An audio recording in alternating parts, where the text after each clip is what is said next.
Well. Good morning, West Ham fans. Let's dissect the game and look at 5 things that we've learned from the Aston Villa game yesterday.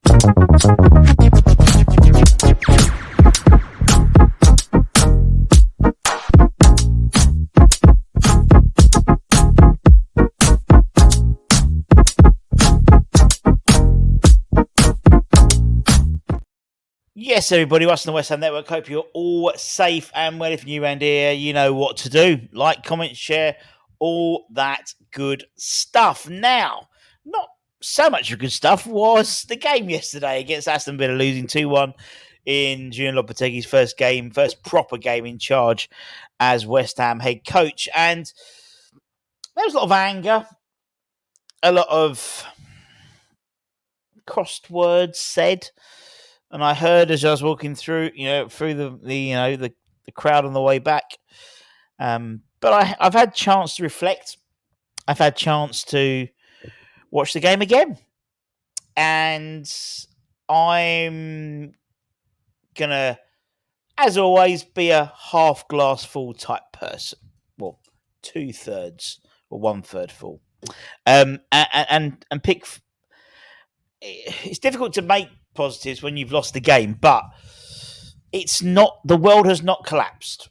We had Tony Gale on talking just before with Chris, just before we kicked off, doing like punditry pre-match, and he made a bloody good point. In the 85-86 season, we lost the first 6 games and didn't have a bad season after that. So, and that was bringing in a number of players. And actually, we had a few of them giving our predictions, like Mark Ward and McAvenny and people like that. So, here are my 5 things I've learnt from that game. Let's start with number 1. Positive. Mohamed Kudus. The man's going to absolutely tear the Premier League a new one this season. The man looks possessed. He was by far our best player. And he was playing in the position which wasn't his best on the left-hand side. Now, we'll talk about the team selection in another one of my points. But his strength, his constant threats, the fact also he's doing less in a defensive sort of capacity means he can offer more in an attacking capacity. And hopefully we see, obviously, the defence then step up to the mark to allow the likes of Kudus, to allow the likes of Bowen to be a more attacking threat than having their sort of wings clipped like they did before, having to almost do double duty, do defensive stuff, and then having to bust the gut to get up front to offer an outlet. I thought he was fantastic throughout the whole game. I thought he was our main threat. His battle with Matty Cash, I thought, was a really good old-fashioned winger fullback clash, and it was really good, and I enjoyed it. And I enjoyed Kudus, and I enjoy what he brings to the side, and I'm excited about what this season can do for him. We've seen, he reckons we've only just touched the surface with him, and I think with the right people around him, a stronger defence behind him, I think you're going to, and also the right formation as well, not getting stranded on the left-hand side, play him as a 10, and I think you'll see twice the player we've seen last season. And that excites me. That's my number 1. Number 2. Let's stay positive. Number two. I'll come back to number 2 is the signings. Obviously, we signed 8 players. A number of them were in the squad today. I only started with 2. To be honest, thinking about it in sort of not claret tinted. What's the opposite of claret tinted glasses? But think of it pragmatically. Obviously, we saw the side against Celta Vigo, and it was exactly the same side that played against Aston Villa. And to be honest, we should probably take more of a note of that. We wanted signings to happen earlier. They didn't. We got them in maybe 2-3 weeks later than we would hope have done. And maybe we're sort of not playing catch up. I think everyone's sort of playing catch up, but it seems we're not integrating enough of into the side. We've bought 8 players, but we only played 2 of them. And in fact, we only really played one of them because Alvarez was injured, I think, in Diego Rodriguez. Now, I thought he had a good game. Took a while to get up to the pace of the Premier League. Obviously, I thought he played really well last week against Celta Vigo, but he's been playing against La Liga sides for a hell of a lot of time of his career, so he's used to the pace of La Liga sides. Premier League's a different kettle of fish, and I thought he showed some glimpses of. I still think he might be the sleeper signing. I think he'll be the one that we go, oh, at the end of the year, good player, did well then. But I thought he played well. I thought Max Kilman played very well. I thought he looked relatively assured. He was bringing the ball back forward. He was trying to pass, trying to get things moving. And I think when he has a suitable right-sided partner in the centre backs, in terms of Todibo, not Todibo, I found out it's Todibo, then I think you're going to see a more assured Max Kilman. I thought he played well. I thought Rodriguez played well. I thought Todibo came on and looked exciting from that centre half position. The fact was, I think his first pass was like an inch perfect crossfield ball, and he looks like he's going to be he's going to enjoy a bit of the old trouble as well. So he's going to be sort of a very strong centre half. So looking forward to that. I thought Somerville came on, looked industrious, looked wily. I think he needs to bulk up a little bit, in my honest opinion. I need to bulk down, but he needs to bulk up a little bit, I think. But I think he looked good. The Folk didn't get much going. He by himself.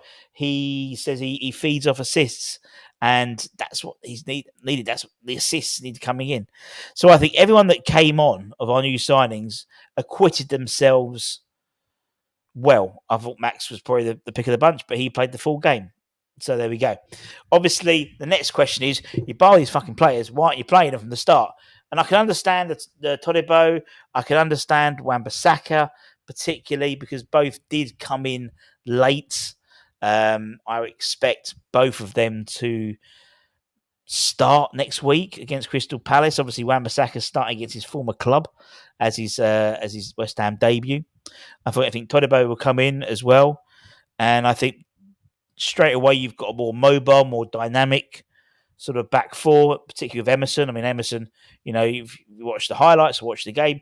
There was one shot in the first half where he was playing right-sided striker, cut straight for the middle, little 1-2 off Paqueta. There was parts of the game where Matt's brought it forward quite a bit as well. And I think with the advantage of someone like Wan-Bissaka, who we know is arguably one of the best one-on-one defenders in the Premier League, that's what I want my defenders to do. Defend to start with. The attacking stuff's great, but defence. As I mentioned to us blue in the face last season, if we conceded about 10 less goals, we'd be in Europe and about 2 or 3 places up in the league.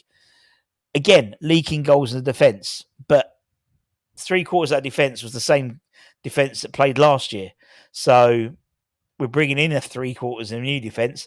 Let's see what happens against Crystal Palace, Bournemouth in the Cup, and then obviously the champions, Premier League champions at home at the end of the month. But it's clear that for me, every signing that came on the pitch, new signing, performed. I thought, but with the exception maybe of Folk. Now, obviously, the trouble is you had the Duran show second half, and the Folk, and everyone was, we should have got Duran. We'll wait and see what happens at the end of the season in terms of goals and goal contributions. But I felt sorry for him because he needed the service and he wasn't getting the service. When he was either side of him coming on, the crosses were coming in. As soon as he came to the fucking pitch, didn't see no crosses at all. He tried his hardest, but I think, again, I don't think Antonio blazed himself of any glory with his performance, and clearly he hasn't been working on his touch because it was just as bad as ever. So I imagine I think you would see Nicholas come into the fold and take on that number 9 jersey, if you don't think the striker position. Which brings my number 3. If ever there was a advertisement of why we gone out and bought a new centre half and a new right back, it was today. I thought Sufal, Mavropanos, and we'll talk about Tommy Suchek in a minute. But I thought, we'll talk about the three of them together. I thought they were all. I thought we were outdone on the pitch by the old guard. I thought Sufal. Now, if Wan-Bissaka had a knock, and that's why he didn't start, which is what we've been led to believe, although he was well enough to be on the bench. I just think it's clear, plain to see, that particularly Sufal, particularly Suchek and Mavropanos, in my humble opinion, are not starters for this side. And the positive is, with the replacements are there. We've got the replacements ready to roll. It's not like we have to try and bring in players. We've got the right back, we've got the centre half, and we've got the midfielder. We can move the midfield around. As I said, for me, it's Paqueta, Alvarez / Rodriguez as the two, a front three of Somerville, Kudus, Bowen, and Falk up front. For me, makes perfect sense. Absolute perfect sense. Which follows into number 4. You could see we were trying to do stuff, but the players on the pitch couldn't do it. Thomas Suchek is not a ball-playing midfielder. And he was trying to play passes and stuff like that. And in essence, Rodriguez was trying to do extra to almost make up for that. It seemed that with the starting lineup, we retrofitted it in order for Thomas Suchek to be in the side. Now, I did a video the other day about Deadwood, and people criticised my use of Deadwood. I don't think today was an advertisement to say these guys should be starting, because they shouldn't. Suchek shouldn't be starting in the side. And what would have been interesting to see if Alvarez had been fit. If Alvarez had been fit, would he have played a double pivot of Alvarez and Rodriguez and not played Tommy Suchek? Quite possibly. Now, Suchek is a lucky player. He's a lucky player. He got the penalty. He bundles in a goal occasion, 10 times last season. Could have scored 2 or 3 today. And he may well have, if the luck was on his side, have banged one in the top bins or got the rebound when he took the shot and it hit Concer's chest and then he blazed it over the bar. But he didn't today. And unfortunately, when the goals aren't coming in, it highlights why he shouldn't be in the side. With Suchek in the side, you almost lose. Well, you do lose an attacking threat, because you've almost had, so Paqueta has had to move to a 10, so Kudus has gone to the right-hand side. If Suchek isn't in that side, then Paqueta plays alongside Rodriguez, and then Somerville comes in with Kudus in the middle and Bowen on the right. Somerville's had a few weeks in the squad, so unlike Otodibo and Wan-Bissaka, who came in the last week, Somerville's been in for a while. So I don't know whether Lopetegui went with a trusted guard. I don't know, but that's what he did before, isn't it? I think time will tell of Suchek's place in the squad.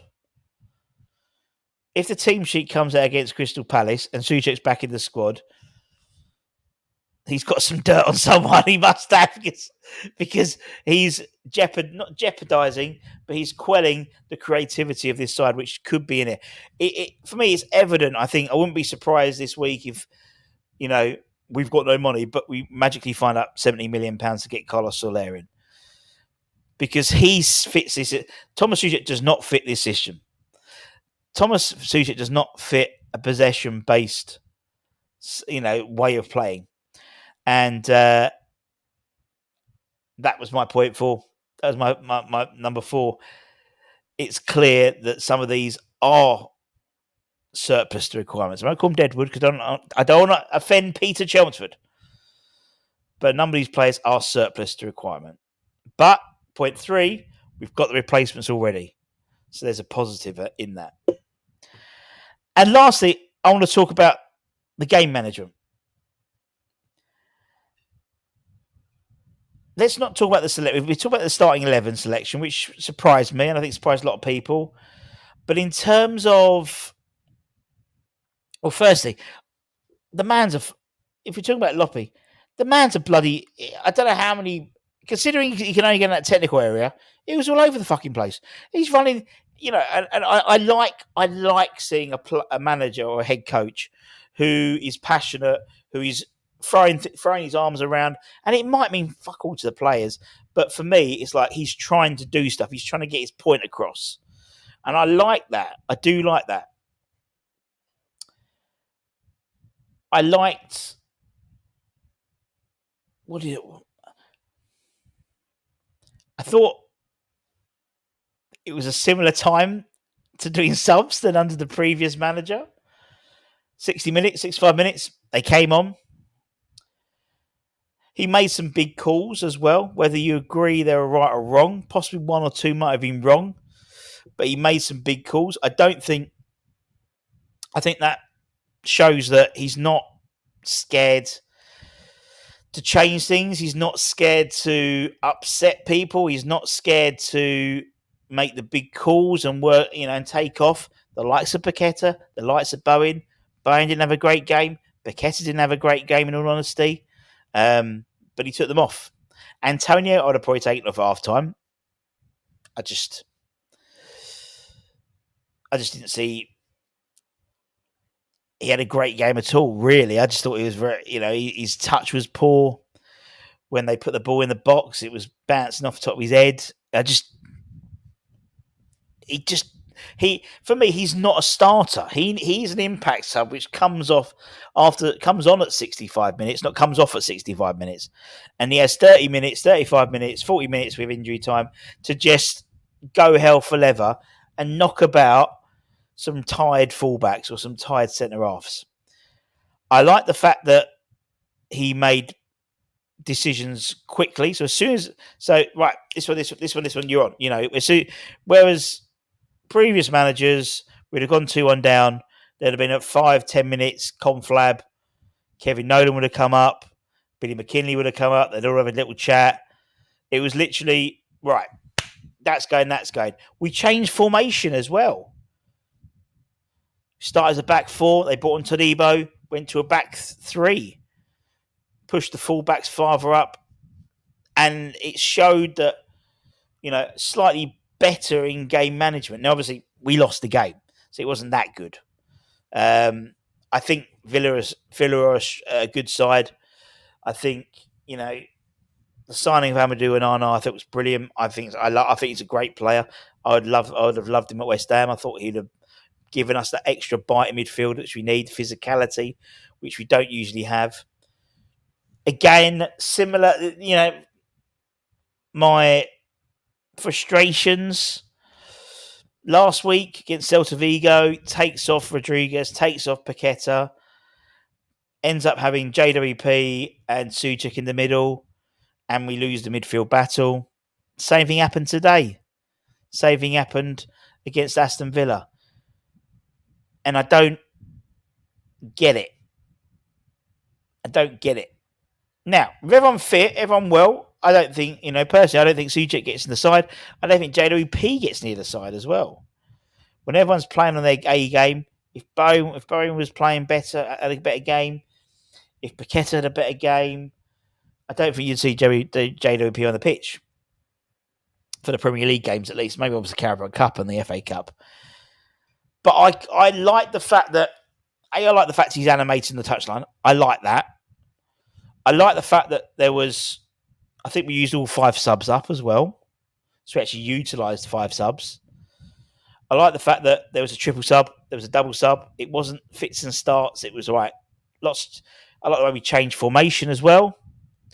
For me, it bodes well. It's one game. It bodes well. If we lose the next 2-3 games, then we'll see what happens. But I'm not hitting the panic button after one game. I saw enough to keep my optimism going. That makes sense. For me, this game was a week too early for our squad. I think the Crystal Palace game, I think you'll see another 2, if not 3 players, new signings going into the side. For me, Falk will start. I think you'll see Todibo come in. I think you'll see Wan-Bissaka come in. And then that's your back four with Kilman and Emerson. I don't know how far Alvarez is off. Whether you see Somerville start, whether he'll keep the Kudus on the left-hand side and Paqueta in a 10, I don't know. But it's not panic stations yet after one game. Christ. It's not panic. As someone, I think it was Together made it a point in the live sort of reactions outside London Stadium. We started the weekend on 19th. We're up to 15th, having lost the game. So it's a bit of movement. Anyway, no doubt I would have missed something that has been bugging you about the game. Let me know in the comments what I missed. I'm sure there's something you want to say. Get off your chest, decompress, and maybe we'll go through a few of them on Monday's show. Anyway, have a great rest of the weekend. Take care, stay safe, stay warm, stay humble, keep the faith, my friends, and I'll see you soon. Much love. Bye-bye.